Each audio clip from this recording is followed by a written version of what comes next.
very valuable inputs. The Mega DSC is already out. It will be done. The notification will be on 3rd November as per schedule. Hello friends, so అందరికీ hi, welcome to VJ studies. So ఈరోజు మనం ఈ వీడియోలో డిఎస్సికి సంబంధించి చాలామందికి కొన్ని సందేహాలు, మరికొన్ని అపోహలు ఇవన్నీ చాలా ఉన్నాయి. సో వాటికి సంబంధించి ఒకసారి ఈ సెషన్లో అయితే డిస్కస్ చేద్దాం.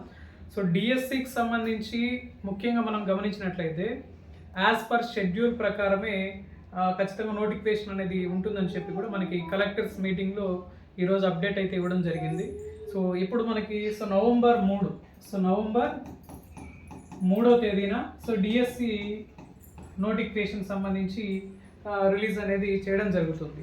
అంటే మనం ఆల్రెడీ ప్రిపరేషన్ కోసము టెట్కి మరియు డిఎస్సికి మధ్య 90 డేస్ టైం అనేది ఇవ్వాలని చెప్పి నిరుద్యోగుల నుంచి ఇచ్చినటువంటి ప్రతిపాదన ఏదైతే ఉందో ఈ ప్రతిపాదన ఆధారంగానే అది షెడ్యూల్ అయితే రావడం జరిగింది. అయితే ప్రస్తుతం మనకి ఎస్సీ ఎస్టీ వర్గీకరణకు సంబంధించి ముఖ్యంగా సుప్రీంకోర్టు ఇచ్చినటువంటి తీర్పు నేపథ్యంలో డిఎస్సి ఏదన్నా వెనక్కి వెళ్ళే అవకాశం ఉందా అని చాలామంది చెప్తూ ఉన్నారు. చాలామంది అడుగుతూ ఉన్నారు. అయితే ఇక్కడ మీరు గమనించాల్సింది ఈరోజు ఇచ్చినటువంటి కలెక్టర్స్ కాన్ఫరెన్స్ మీటింగ్లో చాలా క్లియర్గా చెప్పారు.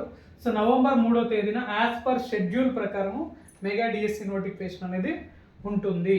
ఇక్కడ ఎటువంటి సందేహం అనేది లేదు, ఇక్కడ ఎక్కడ కూడా డిలే అనేది కూడా ఉండదు. నవంబర్ 3 నుంచి చూస్తే మనకి డిసెంబరు, నెక్స్ట్ జనవరి, ఈ 3 months తర్వాత అంటే మోస్ట్లీ మనకి ఫిబ్రవరి 1st వీక్ ఆర్ 2nd వీక్లో డిఎస్సి ఎగ్జామ్స్ అనేటివి జరగడానికి ఎక్కువ అవకాశం అనేది ఉంది. అంటే ఫిబ్రవరిలో ఖచ్చితంగా 100కి 100%, 100కి 100% డిఎస్సి అనేది జరిగిపోతుంది. మీరు ఇంకా చాలామంది వెనక్కి వెళ్తుందేమో, లేదా ఆ టైంకి మళ్ళీ వాయిదా ఏదైనా వేస్తారేమో, టెట్ మాత్రమే పెట్టి డిఎస్సి డిలే అవుతుందేమో అనేసి చాలామంది రకరకాలైనటువంటి అంశాలపైన డిఫరెంట్ జోనల్స్లో చాలామంది చెప్తూ ఉంటారు.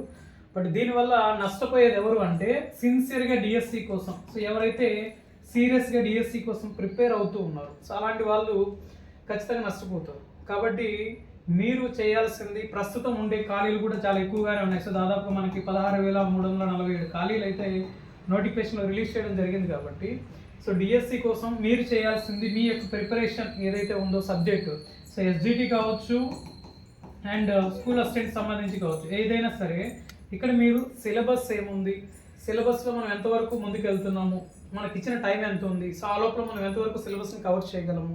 అటు టెట్ కూడా ఉంది, మనకి టెట్ పరీక్షలు కూడా మనకి అక్టోబర్ 3rd నుంచి. ఇక్కడ చూడండి, ఆగస్టు 3కి అంతా టెట్కి సంబంధించిన అప్లికేషన్ ప్రాసెస్ అనేది క్లోజ్ చేయడం జరిగింది. దాదాపు మనకి ఇక్కడ టెట్కి 3.20, దాదాపుగా 3,20,000 మంది పైగా అప్లై అయితే చేయడం జరిగింది. అంటే భారీగా అప్లికేషన్స్ కూడా రావడం జరిగింది. దీన్ని దృష్టిలో పెట్టుకోండి. పోస్టులు ఉండేది 16,347 పోస్టులే. అందులో మీ జిల్లా పరిధిలో మీరు పోటీ పడాల్సి ఉంటుంది. కాబట్టి డిఎస్సి పదే వాయిదా అనే కోణంలో ఆలోచించకుండా ఇక్కడ జరిగే పరిణామాలన్నిటిని జాగ్రత్తగా అబ్జర్వ్ చేయండి.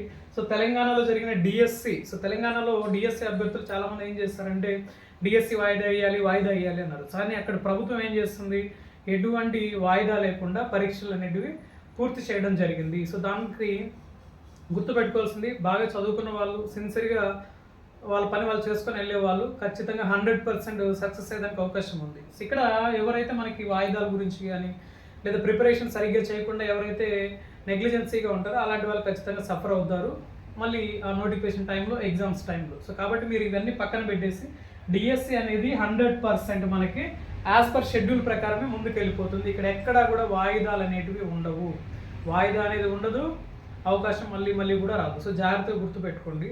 ఇక్కడ మీరు మరొకటి గమనించాల్సిన విషయం ఏంటంటే డిఎస్సిలో మెయిన్గా జీకే అండ్ కరెంట్ అఫైర్స్ సంబంధించి, జీకే అండ్ కరెంట్ అఫైర్స్ తెలంగాణలో జరిగిన డిఎస్సి పేపర్స్లో, తెలంగాణలో జరిగిన ఆన్లైన్ ఎగ్జామ్స్లో మెజారిటీ ఆఫ్ ద ఆస్పిరెంట్స్ అందరూ కూడా ఏ ఏరియాలో బాగా ఎఫెక్ట్ అయ్యారు అంటే వాళ్ళు జీకే అండ్ కరెంట్ అఫైర్స్ దగ్గర. జీకే అండ్ కరెంట్ అఫైర్స్ దగ్గర ఎందుకు అంటే కంటెంట్ అందరూ చేస్తారు. కంటెంట్, మెథడాలజీస్ ఇవన్నీ అందరూ చేసేటటువంటి సబ్జెక్ట్సే. ఎందుకంటే అందరూ కంటెంట్ చదువుతారు, అందరూ మెథడాలజీ చదువుతారు. బట్ డిసైడింగ్ ఫ్యాక్టర్ అనేది ఇక్కడ ఉంటుంది. ఇక్కడ మనకి 10 మార్కులే, అంటే జీకే 5 మార్కులు, కరెంట్ అఫైర్స్ 5 మార్కులు, 5 మార్కులే కదా అనేసి నెగ్లిజెన్సీ చేస్తే మాత్రం ఓవరాల్గా 10 మార్కులు ఇక్కడ ఎఫెక్ట్ అవుతాయి. అప్పుడు నీకు టెట్లో 120 వచ్చినా, 120 పైన వచ్చినా సరే డిఎస్సిలో ఇలాంటి ఏరియాస్ దగ్గర నువ్వు వీక్ అయ్యావు అంటే అవతల వాళ్ళు పర్ఫెక్ట్ ప్లాన్ ఆఫ్ యాక్షన్తో ఈ 6 months ఎవరైతే బాగా నీట్గా చదువుకుంటూ వెళ్తారో వాళ్ళు ఖచ్చితంగా పోస్ట్లోకి వెళ్ళేదానికి అవకాశం ఉంటుంది. తక్కువ మార్కులు వచ్చినా సరే టెట్లో 90-100 మధ్యలో ఉండే వాళ్ళు కూడా 120 ఉండే వాళ్ళని ఈజీగా క్రాస్ చేయగలుగుతారు. సో చాలామంది ఏమనుకుంటారంటే మనకు 120 పైన వచ్చేస్తాయి, మనకన్నా తోపులు ఎవరు ఉండరు అనే ఫీలింగ్లో కొందరు ఉంటారు. బట్ ఇక్కడ అదేమి ఉండదు. ఫైనల్కి వచ్చేసరికి ఆ టైం ఫ్యాక్టర్లో ఎవరైతే నీట్గా చదువుకొని వెళ్ళి ఉంటారో పర్టికులర్ ఆల్ సబ్జెక్ట్స్ డిఎస్సిలో కంప్లీట్గా మన కంటెంట్ మెథడాలజీ పైన ఫోకస్ చేసుకుంటూ వెళ్తే ఇలాంటి సబ్జెక్ట్స్ పైన మంచి గ్రిప్ తెచ్చుకోకపోతే ఇక్కడ 10 మార్కులు చూస్తూ వదులుకోవాల్సి వస్తుంది. అది కూడా చాలా చాలా ఇంపార్టెంట్. సో ఇలాంటి ఏరియాస్ని కొంచెం జాగ్రత్త చదవండి. సో తెలంగాణ అభ్యర్థులు ఏదైతే తప్పు చేస్తారో అలాంటి మిస్టేక్స్ చేయకుండా చాలా జాగ్రత్తగా మీ యొక్క ప్రిపరేషన్ చేస్తేనే 100% మీరు రీచ్ అయ్యేదానికి అవకాశం ఉంటుంది. అంతే తప్ప మనకి వాయిదా వేస్తారేమో, ఎస్సీ వర్గీకరణకు సంబంధించి సుప్రీంకోర్టు స్టేట్మెంట్ ఇచ్చింది కదా, ఇలాంటి కోణంలో ఆలోచించుకుంటూ కూర్చుంటే సో ఖచ్చితంగా ఆ రోజు ఇబ్బంది పడతారు. సో మీకుండే ప్రయారిటీస్ ఏమున్నాయి, సో ముఖ్యంగా మనకి సిలబస్కి సంబంధించి కానీ సో మనం ఎంతవరకు చదివి ఉన్నాం, సో స్కూల్ అసిస్టెంట్ వాళ్ళైతే అప్ టు ఇంటర్మీడియట్ స్టాండర్డ్, ఇక్కడ తెలంగాణలో కూడా up to inter level just only వాళ్ళకి చాలా తక్కువ, ఒక 3 to 4 ఒక 3 నుంచి 4 మార్కులకు సంబంధించి అంశాలు మాత్రమే ఇంటర్మీడియట్ మీద టచ్ చేస్తారు. మిగతా అంతా కూడా హై స్కూల్ స్టాండర్డ్ 6th నుంచి 10th క్లాస్ వరకు ఉండే అంశాలు ఏవైతే ఉన్నాయో సో వాటిపైన 88% నుంచి 90% కంటెంట్ అంతా కూడా ఈ క్లాసెస్లోనే ఫోకస్ చేస్తాడు ఎగ్జామినర్. సో అది కూడా గుర్తుపెట్టుకోండి. కానీ ఇక్కడ మీరు జీకే అండ్ కరెంట్ అఫైర్స్ సంబంధించి జీకేలో మళ్ళీ ఇప్పుడు అప్డేటెడ్ జీకే చదవాల్సి ఉంటుంది. ఈసారి డిఎస్సిలో జాగ్రత్త పడండి. తెలంగాణ డిఎస్సిలో స్టాండర్డ్ జీకే ఇవ్వలేదు, ఓల్డ్ జీకే కూడా అడగలేదు. అప్డేటెడ్ జీకే పైన క్వశ్చన్స్ అయితే ఇవ్వడం జరిగింది ఆన్లైన్ ఎగ్జామ్స్లో. సో ఖచ్చితంగా ఇబ్బంది పడతారు. అప్డేటెడ్ వెర్షన్లో జీకే చదవాల్సి ఉంటుంది. సో ఏదో మనకి గతంలో జరిగిన డిఎస్సి మోడల్ పేపర్స్లో కొన్ని స్టాండర్డ్ కాన్సెప్ట్స్ కొన్ని ఉన్నాయి, వాటి వరకు చదువుకొని బ్లైండ్గా వెళ్ళిపోతే మాత్రం అక్కడ పోయిన రోజున క్వశ్చన్ పేపర్ ముందర కూర్చున్నప్పుడు ఎగ్జామ్ హాల్లో సిస్టమ్ ముందర డిస్ప్లే అయినప్పుడు అప్పుడు ఎఫెక్ట్ అవుతారు. ఖచ్చితంగా అప్డేటెడ్ జీకే మీద ఫోకస్ చేయాల్సి ఉంటుంది. కరెంట్ అఫైర్స్ ఇప్పటి నుంచి అంటే ఆగస్టు నుంచి ఖచ్చితంగా 100% గుర్తుపెట్టుకోండి. ఆగస్టు నుంచి స్టిల్ అప్ టు మనకి జనవరి ఎండ్ అయిపోయి సో ఫిబ్రవరిలో మనకి ఎగ్జామ్ జరుగుతుంది. సో ఈ సమయం వరకు వచ్చే కరెంట్ అఫైర్స్ చాలా చాలా కీలకం. అది ఆన్లైన్ ఎగ్జామ్ కాబట్టి ఒక 15 రోజుల ముందు వరకు ఉండే అంశాలు కూడా ఎక్కువగా ఫోకస్ చేస్తారు. అదే తెలంగాణ డిఎస్సిలో కూడా జరిగింది. ఈ అంశాలన్నింటినీ దృష్టిలో పెట్టుకోండి, జాగ్రత్తగా ప్రిపరేషన్ అయితే చేయండి. సో మన యొక్క వాట్సాప్ ఛానల్లో డైలీ కరెంట్ అఫైర్స్ అనేది మీకు అప్డేట్ చేయడం జరుగుతూ ఉంది. అండ్ ఆగస్ట్ 15న కంప్లీట్గా మన యొక్క విజయ్ స్టడీస్ తరఫున మనం పూర్తిగా కరెంట్ అఫైర్స్ సంబంధించి ఫస్ట్ టైం మనకి కంప్లీట్గా ప్రాక్టీస్ క్వశ్చన్స్తో కరెంట్ అఫైర్స్ సంబంధించినటువంటి మ్యాగజైన్ అనేది కూడా మనం అప్డేట్ చేయడం జరుగుతుంది మన యొక్క యాప్లో కూడా. సో అది కూడా డిఎస్సిని బేస్ చేసుకొని సపరేట్గా దాన్ని డిజైన్ చేయడం జరుగుతూ ఉంది. అండ్ బయాలజీకి సంబంధించి ఆల్మోస్ట్ 6th నుంచి 10th క్లాస్ వరకు కూడా కంటెంట్కి సంబంధించి పీడిఎఫ్ బిట్ బ్యాంక్ ప్రతి లెసన్కి క్వశ్చన్స్ అయితే అప్డేట్ చేసి యాప్లో అందుబాటులో ఉంచడం జరిగింది. సో దాన్ని కూడా ఇంట్రెస్ట్ ఉన్న వాళ్ళు ఉపయోగించుకోండి. And daily current affairs updates కోసం వీడియో డిస్క్రిప్షన్లో ఇచ్చినటువంటి మన యొక్క వాట్సాప్ ఛానల్ గ్రూప్లో అయితే జాయిన్ అవ్వండి. ఓకే ఫ్రెండ్స్, ఇది మనకి ఈరోజు ఈ వీడియోకి సంబంధించి.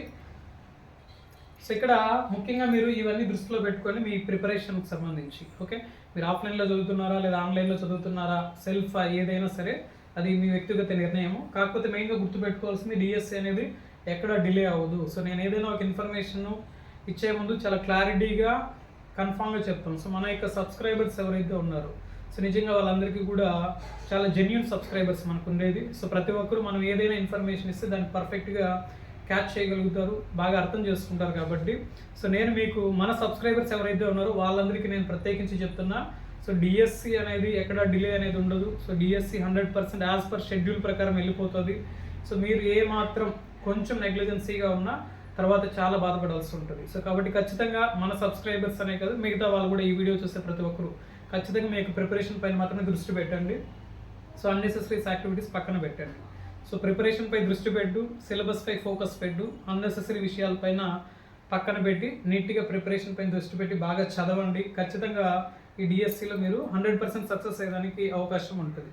ఓకే, సో ఇది మనకి ఈరోజు ఈ వీడియోకి సంబంధించి. సో వీడియో నచ్చిన వాళ్ళు లైక్ చేయండి, కొత్తగా మన ఛానల్ చూస్తే సబ్స్క్రైబ్ చేసుకోండి. సో ఇంకా మీదట మనం డైలీ క్విక్ రివిజన్కి సంబంధించి గతంలో ఏదైతే బుల్లెట్ పాయింట్స్ చెప్తున్నామో అలాంటివి త్వరలోనే మీకు అప్డేట్ చేయడం జరుగుతుంది. అండ్ కరెంట్ అఫైర్స్ పైన ప్రత్యేకంగా వర్కౌట్ చేస్తున్నాం కాబట్టి సో మనం కొన్ని అప్డేట్స్ కూడా నిదానంగా ఇస్తూ ఉన్నాము. బట్ ఇది చాలా ఇంపార్టెంట్ అంశం కాబట్టి సో చాలామంది అడుగుతూ ఉన్నారు మెసేజ్లు పెట్టి ఫోన్లు చేసి, సో డిఎస్సి అనేది ఎక్కడ డిలే ఉండదు, 100% యాజ్ పర్ షెడ్యూల్ ప్రకారం వెళ్ళిపోతుంది. సో మీ ప్రిపరేషను మీ షెడ్యూల్ ప్రకారం మీరు జాగ్రత్తగా చదవండి. Okay, so thank you.